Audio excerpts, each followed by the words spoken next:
নমস্কার বন্ধুরা, মৌসুমি kitchen and ব্লগে আপনাদের সবাইকে স্বাগত। আজ আমি সোয়াবিনের একটি দুর্দান্ত স্বাদের রেসিপি আপনাদের সাথে শেয়ার করছি। সোয়াবিন তো আপনারা অনেকভাবেই বাড়িতে বানিয়েছেন, একবার হলেও এইভাবে সোয়াবিন বানিয়ে দেখুন। এতটাই টেস্টি হয় যে বাড়ির ছোট থেকে বড় সবাই আঙুল চেটে খাবে, আপনার প্রশংসা করবে। তৈরি করা খুবই সহজ, ঘরোয়া কিছু মশলা দিয়েই এই রেসিপিটি তৈরি হয়ে যায়, খেতে হয় অসাধারণ। রেসিপিটি প্রথম থেকে শেষ অবধি দেখার জন্য আপনাদের কাছে অনুরোধ রইল। সোয়াবিনের এই রেসিপিটি ভাত, রুটি, পরোটা, কুলচা সবের সাথেই খেতে অসাধারণ লাগে। চলুন বন্ধুরা, আর দেরি না করে রেসিপিটি দেখে নিন। রেসিপিটি বানানোর জন্য গ্যাসের ওভেন জ্বালিয়ে আগে থেকেই কড়াই বসিয়ে দিয়েছি, আর কড়াইতে পরিমাণ মতো জল দিয়ে দিয়েছি। জলের মধ্যে 1 চামচ লবণ দিয়ে দিলাম। যখন জলটা গরম হয়ে যাবে তখন এখানে আমি 100 গ্রাম সোয়াবিন ওই জলের মধ্যে দিয়ে দিয়েছি। সোয়াবিনটা ভালোভাবে ছান্তার সাহায্যে জলের ভিতর ডুবিয়ে দিচ্ছি। গ্যাসের ফ্লেম লো টু মিডিয়ামে রেখে সোয়াবিনগুলো 5 মিনিট মতো সিদ্ধ করে নেব। দেখতেই পাচ্ছেন জলটা ফুটতে শুরু হয়ে গেছে। এবার ঢাকনা চাপা দিয়ে 5 মিনিট মতো ঢেকে রেখে সোয়াবিনগুলো সিদ্ধ করে নেব। 5 মিনিট পর ফিরে এসেছি আর আপনাদের দেখাচ্ছি, দেখুন সোয়াবিনগুলো কতটা বড় হয়ে গেছে ফুলে।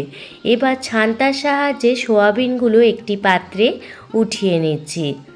খেয়ে সোয়াবিন খেতে খেতে বোর হয়ে গেলে একবার হলেও এই রেসিপিটি ট্রাই করে দেখতে পারেন, স্বাদ কিন্তু মুখে লেগে থাকবে।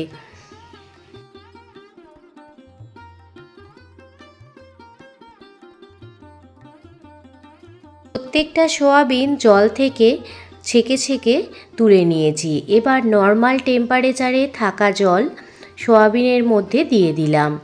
আর আপনাদের দেখাচ্ছি, দেখুন সোয়াবিনগুলো কত সুন্দর নরম হয়ে গেছে আর কতটা স্পঞ্জি তৈরি হয়েছে। সোয়াবিনগুলো ঠান্ডা হয়ে গেলে এই রকম জল চিপে চিপে আরেকটি পাত্রে উঠিয়ে নেব। খুবই সহজ রেসিপি, আপনারা একবার দেখলেই রেসিপিটি বানিয়ে ফেলতে পারবেন। পুরনো বন্ধু, নতুন বন্ধু সবাইকে জানাই অনেক অনেক ভালোবাসা এতটা ভালোবেসে রেসিপিটি দেখার জন্য। কোনো নতুন বন্ধু আজকের এই ভিডিওটি দেখে থাকলে আর যদি এই সোয়াবিনের রেসিপিটি আপনাদের ভালো লেগে থাকে, প্লিজ একটি লাইক, কমেন্ট, শেয়ার এবং সাবস্ক্রাইব করে আমার পাশে থাকবেন। প্লিজ একটি লাইক করবেন, আপনাদের একটি লাইক আমাকে অনেকটা মোটিভেট করে নতুন নতুন ভিডিও বানানোর জন্য। দেখুন সমস্ত সোয়াবিন জল থেকে এইভাবে হাত দিয়ে চিপে চিপে তুলে নিয়েছি।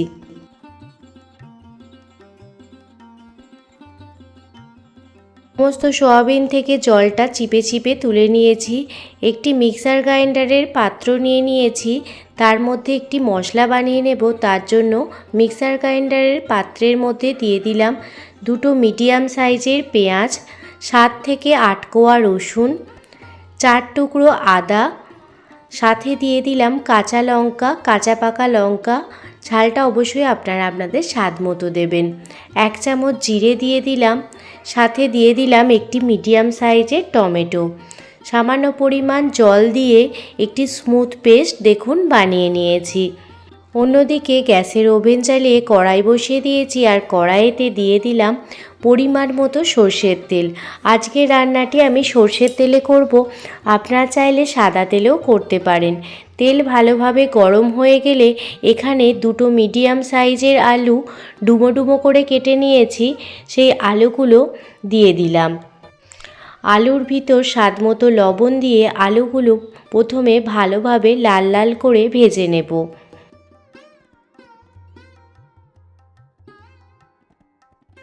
গ্যাসের ফ্লেম মিডিয়ামে রেখে আলুগুলো ঢাকনা দিয়ে ভেজে নেব।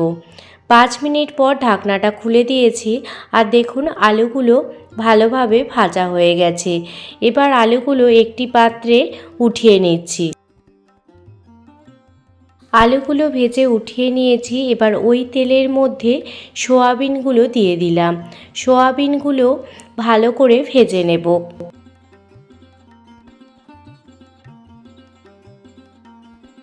সোয়াবিনগুলো লাল লাল করে ভেজে নেব। গ্যাসের ফ্লেম মিডিয়ামে রেখে সোয়াবিনগুলো দেখুন ভেজে নিচ্ছি। সোয়াবিনগুলো ভালোভাবে ভাজা হয়ে গেছে। এবার ওই কড়াইতে পরিমাণ মতো সর্ষের তেল দিয়ে তার মধ্যে একটি তেজপাতা, একটি শুকনো লঙ্কা, দারুচিনি, লবঙ্গ, এলাচ আর গোটা জিরে ফোড়নে দিয়ে দিলাম। ফোড়নটা প্রথমে ভালো করে ভেজে নিতে হবে।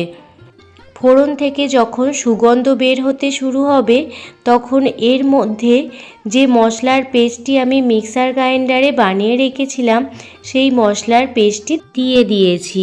এবার মশলাটি খুব ভালোভাবে কষিয়ে নিতে হবে যতক্ষণ না পর্যন্ত চারপাশ থেকে তেল ছাড়তে শুরু হয়ে যায়। গ্যাসের ফ্লেম মিডিয়ামে রেখে মশলাটি অনবরত নাড়াচাড়া করে কষিয়ে দিতে হবে।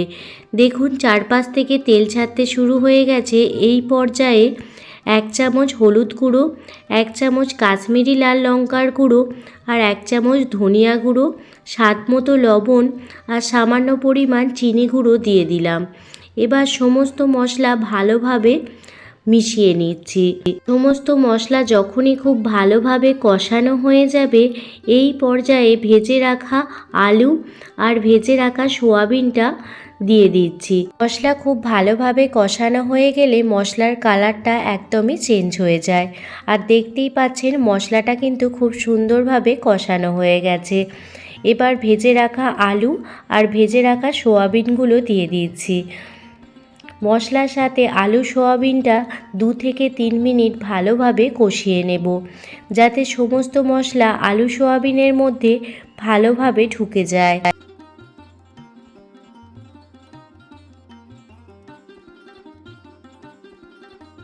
আলু সোয়াবিনের সঙ্গে সমস্ত মশলা ভালোভাবে কষানো হয়ে গেছে। এই পর্যায়ে পরিমাণ মতো জল দিয়ে দেব। এখানে জলের পরিমাণটা একটু বেশি রাখবো কারণ সামান্য গ্রেভি থাকবে এই সোয়াবিনের রেসিপিটিতে। আপনারা আপনাদের পরিমাণ মতো জলটা দিয়ে দেবেন। জল দিয়ে দেওয়ার পর ঢাকনা চাপা দিয়ে 10 মিনিট মতো ঢেকে রেখে দেব যাতে সোয়াবিন আলু ভালোভাবে সিদ্ধ হয়ে যায়। জল দেওয়ার পর লবণটা একটু চেক করে নেবেন। আমার এখানে লবণটা কম মনে হচ্ছিল তাই আরও কিছুটা পরিমাণ লবণ সোয়াবিনের এই রেসিপিটির মধ্যে দিয়ে দিলাম। এবার ঢাকনা চাপা দিয়ে 15 মিনিট মতো ঢেকে রেখে দেব। 15 মিনিট পর ফিরে এসেছি আর আপনাদের দেখাচ্ছি। দেখুন সোয়াবিনের রেসিপিটি একদমই রেডি হয়ে গেছে। এইভাবে একবার সোয়াবিন বানিয়ে দেখুন, বাড়ির ছোট থেকে বড় সবাই কিন্তু খুবই পছন্দ করবে। এইভাবে সোয়াবিন রান্না করলে মাছ মাংসের স্বাদকেও হার মানাবে। নামানোর আগে 1 চামচ পরিমাণ গরম মশলার গুঁড়ো ছড়িয়ে দিলাম। আপনারা চাইলে এখানে 1 চামচ ঘিও দিতে পারেন, তবে আজ আমি আর দিইনি। তো আজকে আপনাদের কাছে সোয়াবিনের এই রেসিপিটি কেমন লাগলো অবশ্যই কমেন্ট করে জানাবেন।